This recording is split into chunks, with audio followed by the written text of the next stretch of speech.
지난주에 우리는 마태복음 24장에 있는 마지막 때에 관한 7가지 징조에 관해 말씀을 들었습니다.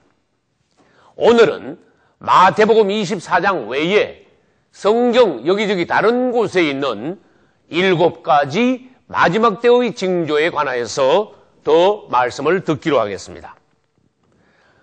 이제 7가지 징조를 우리들이 볼 때에 세상이 얼마나 마지막 때가 가까웠으며 주님의 재림의 날이 우리에게 얼마나 문 앞에 이르게 된 것을 알게 될 것입니다. 이제 우리는 지난주와 이번 주에 있는 7가지 더하기 7가지 합계 14가지의 징조들이 일어나는 것을 볼 때에 우리들은 마지막 때를 깨어 일어나 준비하고 그분 앞에 설 때에 부끄러움이 없는 신부들이 되도록 또 알곡이 되도록 여러분이 그분 앞에서 모든 준비를 마쳐야 할 것입니다. 할렐루야. 이제 오늘 7가지 징조 중에 첫 번째는 이스라엘이 회복된다는 것입니다. 에스겔서 37장에는 마른 뼈들이 살아나는 말씀이 나옵니다. 그것은 죽었던 이스라엘이 회복될 것이라는 것입니다. 이스라엘은 느부갓네살 왕에 의하여서 BC 586년에 나라가 없어졌습니다. 그 이후에 이스라엘은 계속하여 국가 없이 유대인들은 온 세계를 떠돌아다니는 방랑자들로 핍박받는 민족이 되었습니다. 그러나 하나님께서는 마지막 때가 되면 시대의 표적으로 이스라엘 나라가 회복될 것이라고 말씀하셨습니다. 할렐루야. 그 말씀은 1948년 5월 15일 0시에 이스라엘이 독립됨으로써 성취가 되었습니다. 이것은 기적 중에 기적으로서 2500여 년 만에 없어졌던 나라가 하나님의 은혜와 능력으로 다시 세워진 것입니다. 마태복음 24장 32절에도 주님께서는 이렇게 말씀하셨습니다. 무화과 나무의 비유를 배우라. 그 가지가 연하여 지고 잎사귀를 내면 여름이 가까운 줄 아나니. 무화과 나무는 이스라엘을 예표합니다. 포도나무와 감람나무도 이스라엘을 상징하는 나무입니다. 그 중에 예수님께서 무화과 나무에 한 번 오셨을 때 잎사귀만 있고 열매는 없는 무화과 나무를 주님은 저주하심으로써 그 나무는 뿌리부터 말라버렸습니다. 이것은 이스라엘이 곧 멸망할 것을 주님께서 예고하신 것입니다.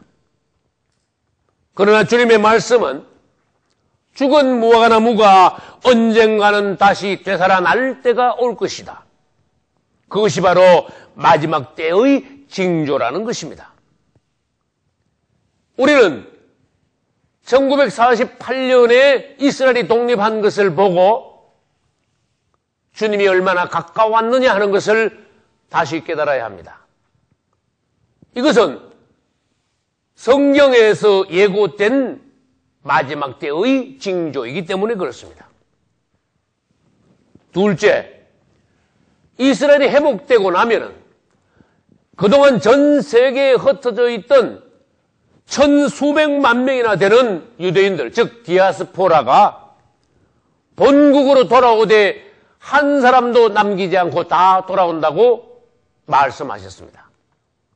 그것은 우리가 오늘 읽은 본문 에스겔서 39장 28절에 있습니다.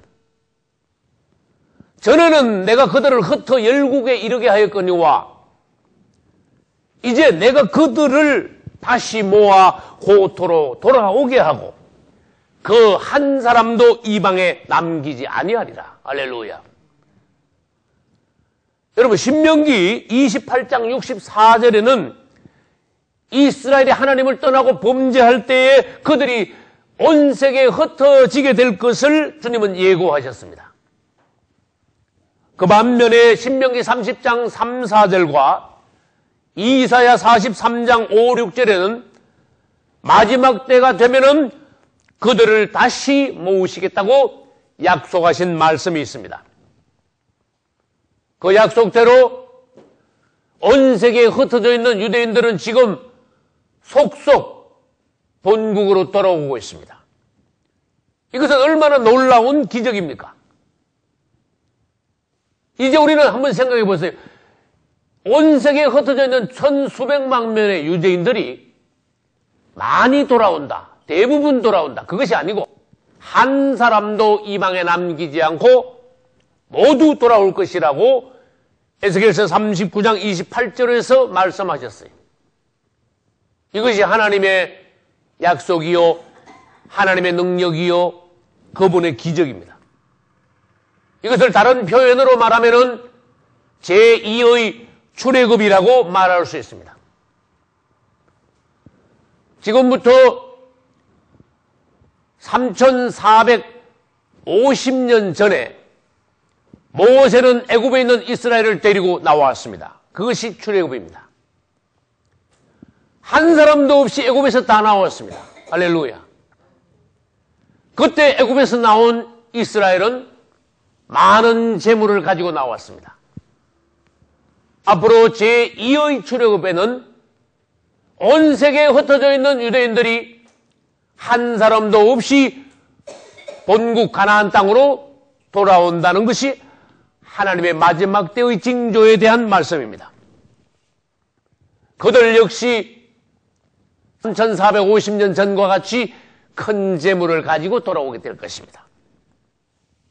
그러면 세 번째 징조는 무엇입니까? 이스라엘이 본국으로 돌아오면은 그들은 갑자기 세계에서 제일 큰 부자가 될 것입니다.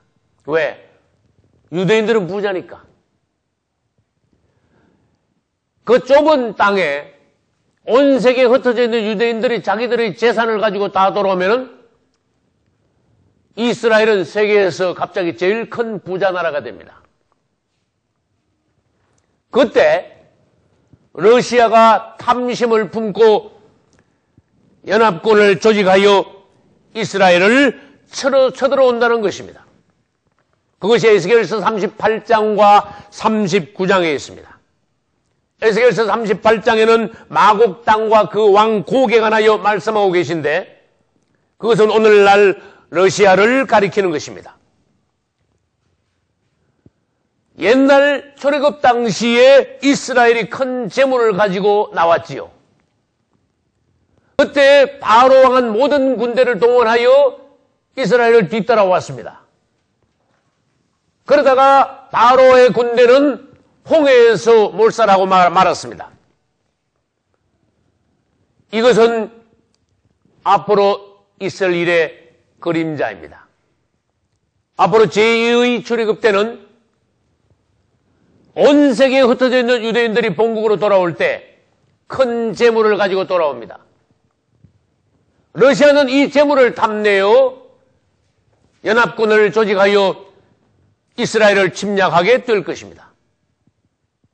그러나 옛날 하나님께서 개입하셔서 이스라엘이 홍해에서 몰살한 것처럼 러시아 연합군도 이스라엘로 침략해 오지만 머깃도 평야에서 몰살할 것입니다. 이스라엘이 몰살하는 장면은 38장, 에스겔서 38장 끝부분과 39장 전체에서 말씀해 놓았습니다. 이 모든 것들이 무엇입니까? 시대의 표적입니다. 우리는 이스라엘의 움직임에 관하여서 이 시대에 유심히 보아야 됩니다. 네 번째로 지중해 연안에서 10불의 나라가 일어나게 될 것이라고 주님은 말씀하셨습니다. 성경에는 10불이라는 단어, 10왕, 10발가락, 10면류관 이런 단어가 있습니다. 이것은 모두 다 통하는 단어로서 성경에서 다니엘서 7장과 다니엘서 2장과 요한계시록 3장 등등에서 말씀하신 열불 달린 짐승에 관한 말씀입니다. 먼저 다니엘서 7장 7절에서는 다니엘이 바다에서 올라온 4마리 짐승을 보았습니다. 그중 4번째 짐승이 가장 중요한 짐승입니다. 4째 짐승은 이 세상에서 볼 수 없는 아주 무서운 짐승으로서 열뿔이 달린 그러한 짐승이라고 다니엘서 7장 7절에서 말씀하셨습니다. 그것은 4째 짐승이었습니다. 그리고 다니엘서 2장 31절 이하에서는 느부갓네살 왕이 꿈에서 본 큰 신상에 관하여 다니엘이 해몽을 하였습니다. 그 느부갓네살 왕이 꿈에서 본 큰 신상은 4부분으로 되어 있는데 머리끝에서 발끝까지 4부분으로 나눌 때 마지막 4째 부분이 무엇인가 하면은 다리와 발입니다. 그래서 이 신상의 4부분들이 모두 다 다니엘 이후 예수님의 재림 때까지 일어날 이 땅의 큰 4나라를 말씀하고 계신데 4번째 나라가 바로 로마라는 것입니다. 즉 열뿔 달린 무서운 짐승은 로마라는 것입니다. 이 신상의 4째 부분과 다니엘이 본 4번째의 짐승은 같은 것입니다. 로마는 지금부터 1500년 전에 망했습니다. 그러나 성경에서 말씀하시기를 로마는 아주 죽은 거나 망한 것이 아니라 잠자고 있다는 것입니다. 잠자는 로마, 즉 열뿔 달린 무서운 짐승은 앞으로 다시 일어난다는 것입니다. 잠자는 로마가 다시 살아나는 것은 열뿔 달린 짐승이기 때문에 그것은 열뿔 시대라고 말할 수 있고 또 머리끝에서 발끝까지 가면은 발가락 끝에는 10발가락이 있으므로 그때는 10발가락 시대라고 말할 수 있으며 앞으로 지중해 연안에서 다시 잠자던 로마가 일어날 때 우리는 그것을 열뿔 시대, 10발가락 시대, 세상의 마지막 때의 징조라고 말할 수 있는 것입니다.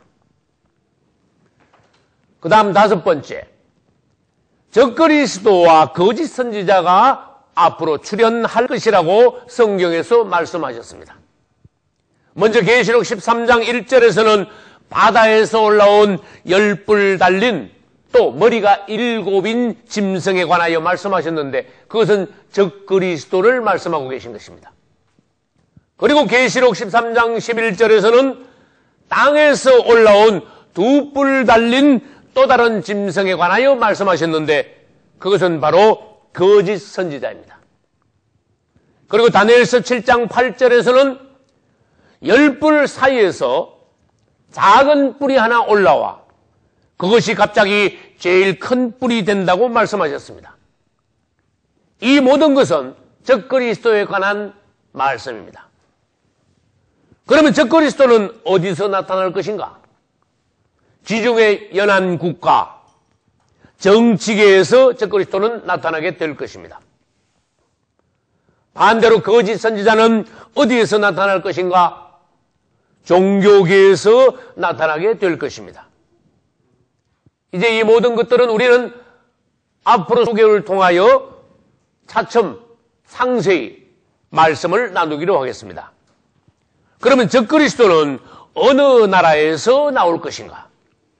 그것은 10뿔 달린 4째 나라인 앞으로 다시 일어날 로마에서 적그리스도가 등장하여 로마의 마지막 황제가 될 것입니다. 로마도 성경에서는 10뿔 달린 짐승으로 묘사하셨고 적그리스도 역시 성경에서 10뿔 달린 짐승으로 묘사했으므로 우리는 로마와 적그리스도가 하나라는 것을 알 수 있습니다. 그러므로 앞으로 지중해 연안에서 로마가 일어날 때 그 로마에서 적그리스도가 등장하게 된다는 것입니다. 우리는 이 시대에서 하나님께서 미리 말씀하신 징조들, 그분의 다시 오심과 세상 끝의 징조에 관하여 그분이 순서대로 말씀하신 모든 일들이 어떻게 이 시대에 일어나고 있는가 깨어 근신하며 바라보면서 시대를 분별하는 성도가 되어야 되겠습니다. 할렐루야. 여섯 번째로, 적그리스도가 등장한 이후에 이 땅에는 현금, 즉 돈이 사라진다고 말씀하셨습니다. 그 대신 666이라는 표를 사람의 몸에 받게 될 것입니다. 하나님의 말씀이 아니면은 누가 이런 일이 있을 것이라고 상상이나 했겠습니까? 그것은 요한계시록 13장 16절로 18절에 있습니다. 저가 모든 자의 오른손이나 이마에 표를 받게 하고 이 표를 가진 자 외에는 매매를 못하게 하니 그 수는 666이니라. 그럼 그때 무슨 일이 벌어지겠습니까?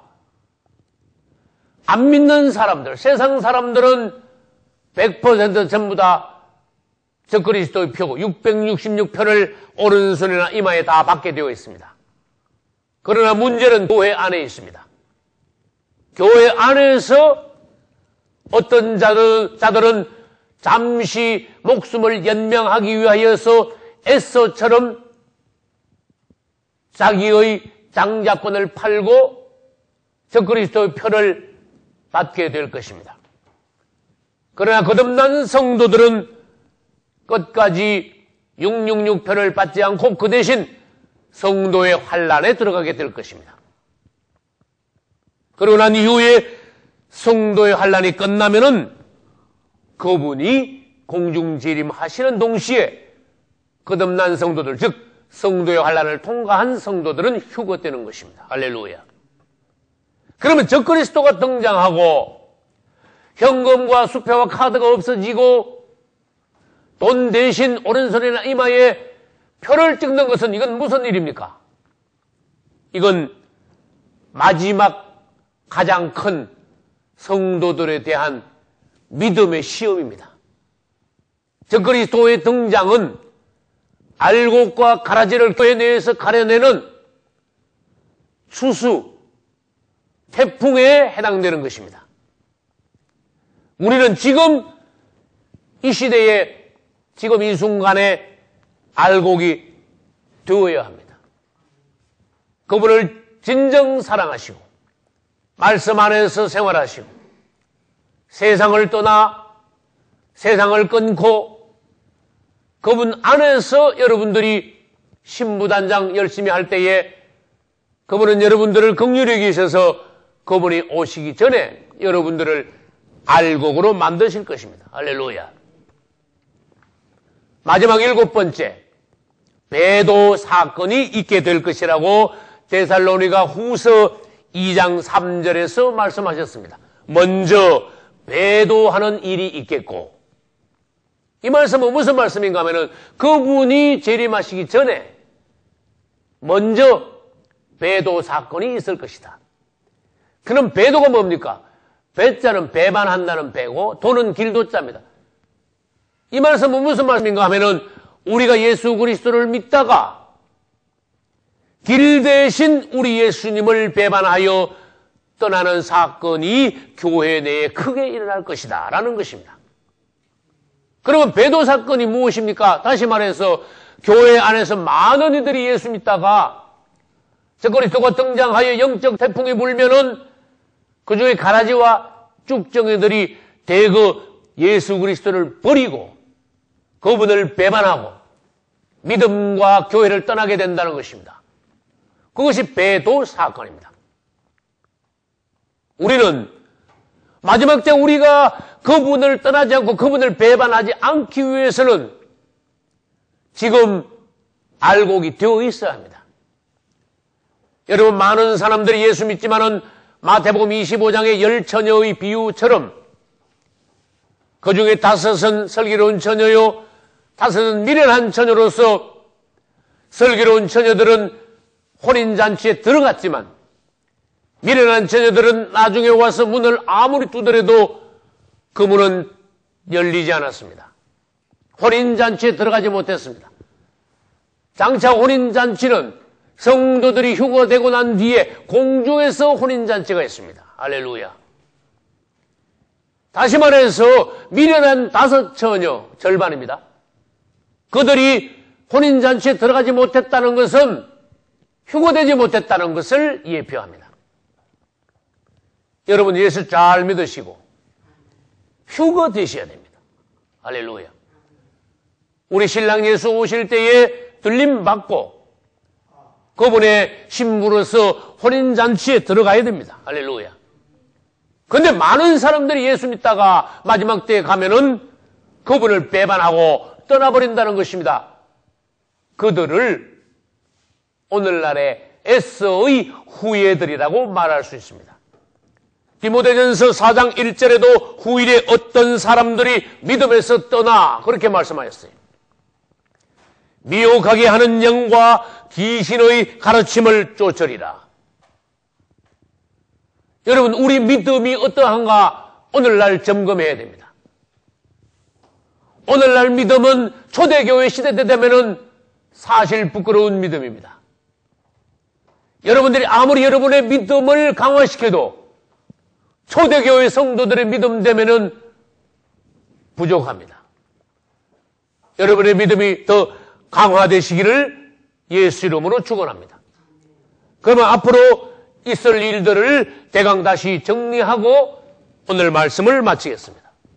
예수님께서 말씀하시기를 앞으로 난리와 전쟁이 계속 일어날 것이다. 그 다음에 기근과 지진과 온역이 계속 발생할 것이다. 그러다가 어느 날 되면 유대인들이 본국으로 귀환하게 될 것이다. 그때에 러시아가 이스라엘을 침략하다가 오히려 하나님의 개입하심으로 러시아가 망하게 될 것이다. 그 즈음에 지중해 인근에서 10불 달린 나라 로마가 일어나게 될 것이다. 이것은 재생 로마라서 로마가 일어나면 그 로마에서 적그리스도가 로마의 마지막 황제로서 등장하게 될 것이다. 적그리스도가 등장하면은 거짓 선지자도 같이 일어나게 될 것이라는 것입니다. 그러면 이 적그리스도는 유대인들과 조약을 맺는 반면에 현금, 수표, 카드가 사라지게 하고 그 대신에 666표를 모든 사람들에게 받게 할 것이라고 하였습니다. 이때 교회 내에 큰 시험이 일어난 것입니다. 지금은 교단이 수십 개, 수백 개가 있습니다. 그러나 적그리스도가 나타나서 666표를 찍게 되면은 모든 교단은 없어지고 교단은 2개로 갈라질 것입니다. 표 받는 교단과 표 받지 않는 교단. 즉, 표 받는 교회와 표 받지 않는 교회. 다시 말하면 모든 성도들은 표 받는 성도와 표 받지 않는 성도들로 갈려지게 될 것입니다. 여러분들은 이 시대에 알곡이 되시고 그분이 오시는 날 성도의 환란이 온전히 끝나고 휴거되시기를 예수 이름으로 축원합니다. 할렐루야.